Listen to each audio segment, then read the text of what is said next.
Welcome back to my channel and welcome to the first episode of my new video series called Tomb Raider Polls, where I showcase the top 10 results of Tomb Raider related polls that you guys in the community voted on. The topics of these polls range from gameplay to level design to characters and stories to cosmetic things like Lara's outfits or favorite sceneries.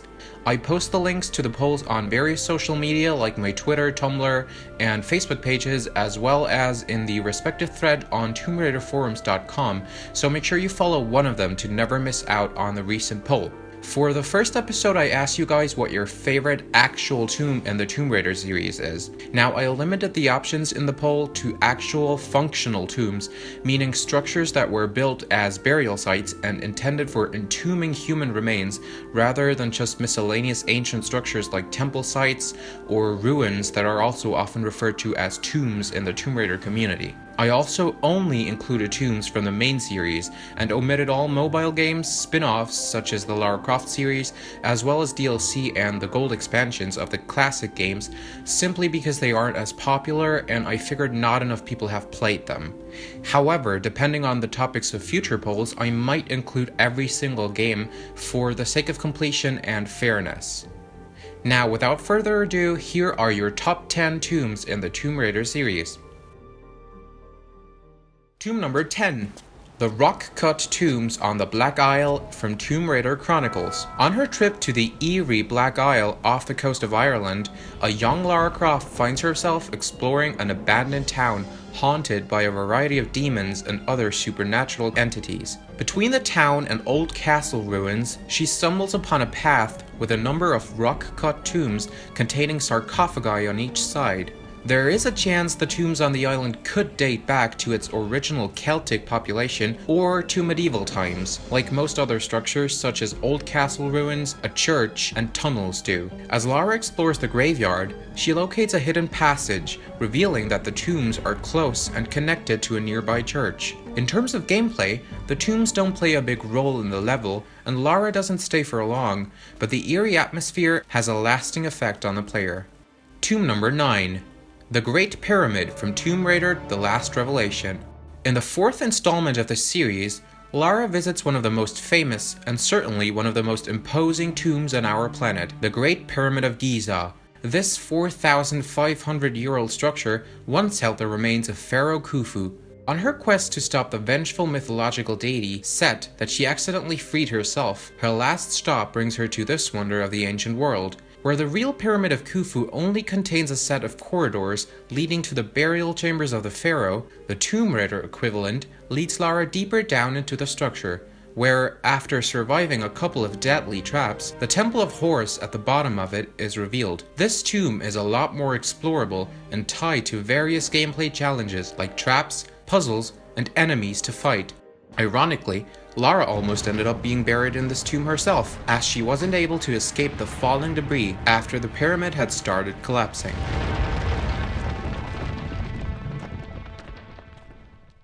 Tomb number 8. Tomb of Tihocan from Tomb Raider 1 and Tomb Raider Anniversary. This completely fictional tomb is discovered by Lara both in the original 1996 Tomb Raider and in its 2007 remake, Tomb Raider Anniversary.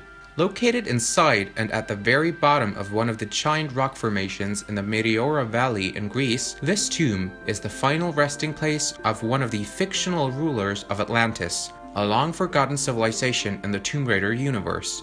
To reach the burial chambers, Lara has to make her way through several layers of Greek history, starting inside a medieval monastery and then making her way down the mountain until she locates an underground temple by a lake.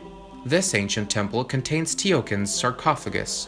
In both the original game and the remake, the tomb is incorporated in exploration-based gameplay, with puzzles to solve and enemies to fight, and its isolated location and atmosphere make for an excellent tomb raiding experience. Tomb number 7.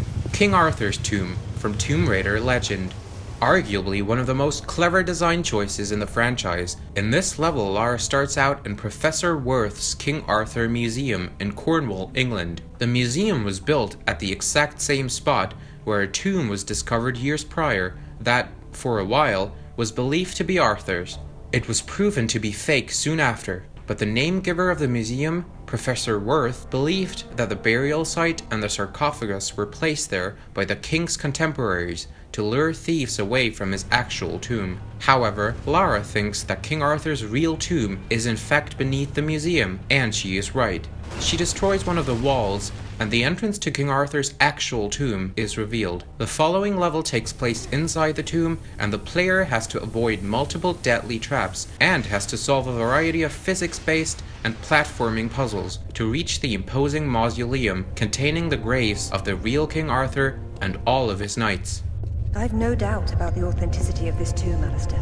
Tomb number 6, the Prophet's Tomb, from Rise of the Tomb Raider. Yet another tomb of an influential medieval figure with a group of followers, albeit a fictional one this time. The Prophet's Tomb is located in Syria.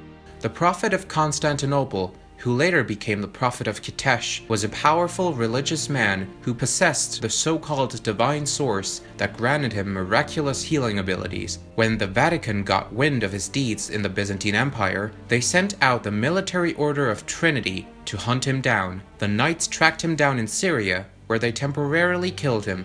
His followers erected an impressive mausoleum cut into the cliffside of a hidden oasis. However, with the power of the mysterious divine source, the Prophet came back to life and continued his escape from Trinity. His tomb in Syria remained empty, but Lara Croft was unaware of the fact when she traveled there to unearth his remains in the search of the divine source. The level isn't a long one, but its sheer beauty and nostalgic Tomb Raider atmosphere are certainly impressive and make any fan long for more. Tomb number 5, the Catacombs of Alexandria, from Tomb Raider: The Last Revelation. Lara travels to the coastal city of Alexandria in her search for the armor of Horus, so she can stop the Egyptian god Set from dooming the world. Once there, she ventures deep into the city's catacombs and into a temple dedicated to Greek god of the sea, Poseidon, hidden beneath the necropolis. The catacombs themselves, also known as the Catacombs of Kom el Shokafa, are part of the 7 Wonders of the Middle Ages and contain a variety of tombs. While the real-life catacombs contain only a few rooms, the Tomb Raider ones are a vast system of horizontal and vertical corridors, covering a considerable amount of the city's underground. Therefore, it is not surprising that the player has to avoid traps, deep pits, chasms, and has to traverse the tricky layout using ropes and climbing poles. The remains of the buried also come after Lara in the form of undead skeletal warriors. The catacombs are an exciting level to explore and make for a great adventure filled with danger and mystery. Tomb number 4, Tomb of Qualopec, from Tomb Raider 1 and Tomb Raider Anniversary. Another tomb from the debut 1996 game and its 2007 remake, Tomb of Qualopec, located within the lost Inca city of Vilcabamba in the Peruvian Andes, offers a view into the history of another Atlantean ruler. Just like his Greek counterpart Tihocan, he was entombed here by the local cultures, resulting in a consequent fusion of various cultural aspects, mainly seen in the architecture and design of the tomb. Qualopec's skeletal self resides on a stone throne in his burial chamber, with 2 mummified Atlantean creatures by his side. To reach the mausoleum, Lara has to make her way deep into the city of Vilcabamba. There, a big waterfall hides the entrance to a cavern that holds the tomb. What awaits the player is the usual combination of deadly traps, puzzles, and fearsome enemies, this time in the form of ferocious dinosaurs. Being the first tomb Lara and the player encounter in the history of Tomb Raider, it set the bar for what an isolated and atmospheric tomb raiding experience should feel like. 2 tombs share the 3rd place, the Catacombs of the Talion from Tomb Raider 2 and the Tomb of Set from Tomb Raider: The Last Revelation. In Tomb Raider 2, the Catacombs of the Talion are located beneath Barkang Monastery, a Tibetan Buddhist structure in the Himalayan mountains of Tibet. The ancestors of these monks fought the infamous Dragon Emperor Qin Shi Huang, who used the power of the Dagger of Xi'an to transform himself into a powerful dragon. After his defeat, the monks erected the monastery to hide away the Talion, a key that would unlock the secret of the dagger once more. Beneath the monastery, they built the catacombs, where their ancestors and brothers were buried. Lara travels to Barkang in her search for the Talion. From a gameplay perspective, the catacombs pose a big challenge to the player, as they are littered with traps, enemies, and clever puzzles, resulting in one of the most memorable sections of the game that also offers unique and beautiful scenery with its icy caves and abandoned structures. A second tomb on the 3rd place, the Tomb of Set, is Lara's first destination on her journey to Egypt in Tomb Raider: The Last Revelation, where she is looking for the Amulet of Horus that is said to have been used to lock away the chaotic Egyptian god of the desert, Set, in his sarcophagus. Located in the Valley of the Kings, Set's burial chambers are hidden away in a vast system of underground caverns, among lushly decorated hallways and other man-made structures that eventually lead up to the god's tomb.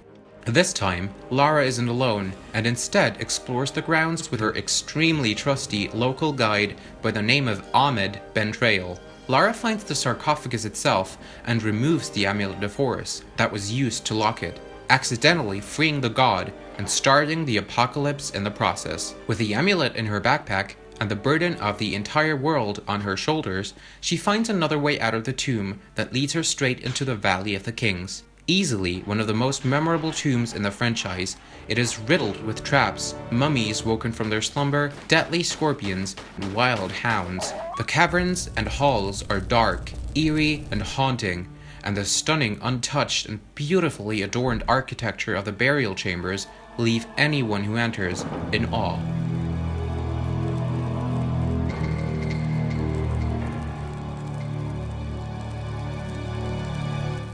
Tomb number 2, Tomb of Semerkhet, from Tomb Raider: The Last Revelation. As another tomb from the 4th installment of the series, the Tomb of Semerkhet is another destination on Lara's journey through Egypt in order to prevent the narcissistic apocalypse she caused. After learning about Horus's high priest Semerkhet and his role as a fortune teller in the curse she had just unleashed upon mankind, she travels to the temple complex of Karnak in modern-day Luxor in order to locate the priest's tomb and find out more about how to fix her big mistake. Once there, she makes her way through the temple grounds and opens a hidden chamber using the previously obtained Amulet of Horus. This chamber marks the entrance to the Tomb of Semerkhet. Similar to Set's tomb, a dark and ominous interior awaits her, and she soon finds herself in a giant necropolis that doesn't only consist of tombs, but also a large amount of side chambers filled with the usual traps and puzzles, ancient knowledge and art, down to a ridiculously large game of Senet carved out of stone that fills out an entire room. Lara descends deeper into the mausoleum until she reaches Semerkhet's sarcophagus, surrounded by a mural containing precious information on how to reverse the curse of Set. The tomb is one of the most cleverly designed sections of the game, offering everything a Tomb Raider fan could hope for, paired with an adventurous atmosphere and a sense of danger. Tomb number 1, Tomb of Ancients, from Tomb Raider: The Angel of Darkness. While it is the only tomb in the game, the Tomb of Ancients combines every aspect and embodies the very essence of what a Tomb Raider game is all about. Making up a big portion of the game and based on fantastic and well-written lore, rich in history and soaked with atmosphere, this vast underground necropolis is located underneath the world-famous Louvre in Paris, France. Lara ends up following her murdered mentor's research about a new archaeological dig in the museum's basement that is soon revealed to reach deep down into the city's history. Buried here is none other than Brother Obscura, a Christian monk and member of the Lux Veritatis, an occult clan that fought the evil black alchemist Peter von Eckhart centuries ago. The architecture resembles that of the Catacombs of Paris, suggesting that the elaborate tomb was built around the same time, or could even be a part of them. Featuring fan-favorite traps, lava pits, moving platforms, high obstacles to climb, undead enemies to fight, and clever puzzles to solve, this tomb offers everything a Tomb Raider fan could ask for. The brilliant choice of location and sheer size of it make it the well-deserved winner of this poll. And that's it for this poll. Thank you to everyone who participated and voted, and thank you for watching the video. New Tomb Raider poll videos air every other Saturday. If you enjoyed this, please leave a like, and if you want to see more Tomb Raider or history related content, feel free to subscribe. See ya!